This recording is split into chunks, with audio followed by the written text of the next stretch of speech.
Hi guys, this is Abhi from Gokcedb. In this video, you're going to learn how to take a screenshot of the browser using Puppeteer.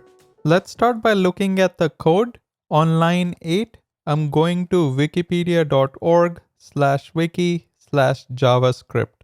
On line 12, I'm grabbing the text of the first heading using the query selector. Line 17, I'm waiting for 1 second.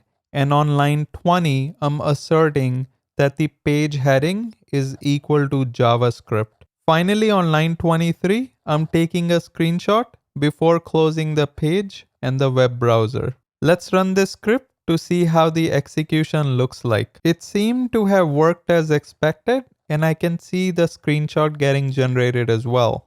Note you can also take screenshots in the headless mode. All you have to do is flip the headless equal to false option to true on line 5.